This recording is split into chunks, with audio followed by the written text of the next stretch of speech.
What's up guys? For today's video, I'm going to be going over how to use WeBull desktop to trade options, make it a little bit faster and also a little bit easier. So this is kind of the setup I have, but how do I get that? That's the more important part. If you don't have WeBull and want to download it, there's a link in the description, so it can do that. I like it a lot, just mainly because of the fees. But I've started incorporating the desktop more because it does work a little bit faster, and I can move my stops easier using the ladder over here. So first things first, just going to hit new layout. We'll just go blank layout here. So first thing, I'm just going to hit general here, hit a watch list. Cool. Get my watch list. I just like it over here. You can set it up however you want. I'm just going to drag this down the side. Cool. So general watch list over here. For a group, I just set it to one, put them all together so that I can keep that. Hit chart, hit option, and then what else do I like? Then over here we're going to go to trade, active trade, and then price ladder. I personally don't use the active trade as much, but I love using the active ladder. Orders, yeah, you can put them on. I don't think they're the most important thing in the world, but I do keep them on just to see, if I have more than one position, how can I manage that? So what I do then, put this over here, this I put down here, drag this because, I want to see what options. There is some volume things on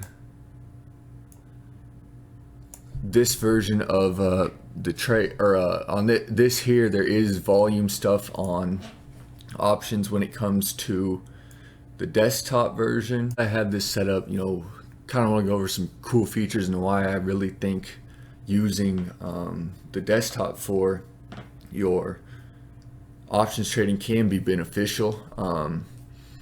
One thing I do like about it a lot is just the fact that it is pretty easy to use, pretty fast, and I can get in and out a little bit easier. But I think my favorite feature is definitely the ladder.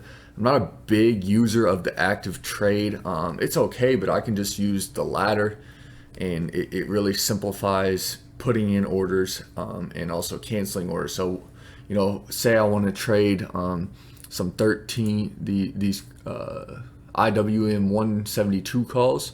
I can just go over here and I can click buy limit.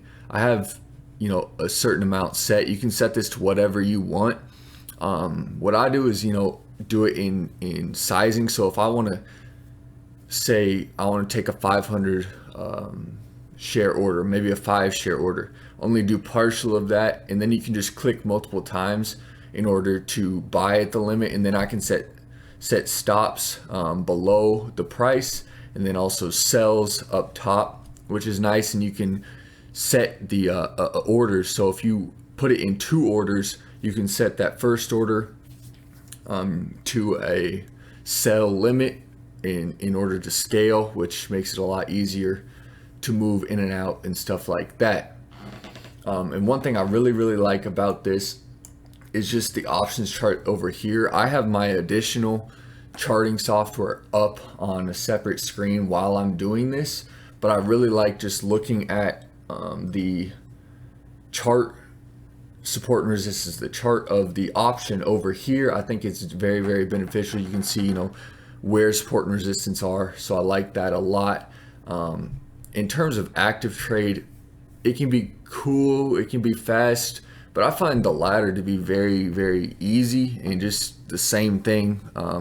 But I can move around my order a little bit easier, so I like using that order in terms of the price ladder a lot more. I have watch list over here, which makes it easy. You can click on one here.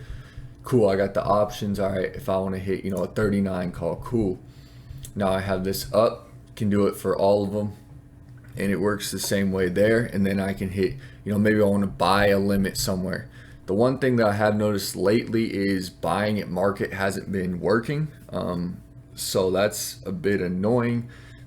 But WeBull's also talked about incorporating OCO, order canceling orders, so you can set a stop and a take profit, and it makes it a lot easier just from managing a trade standpoint.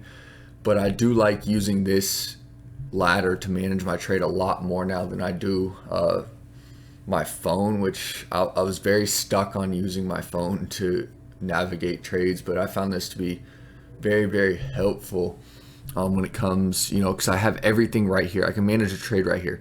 I want to buy something here, buy a limit at 118.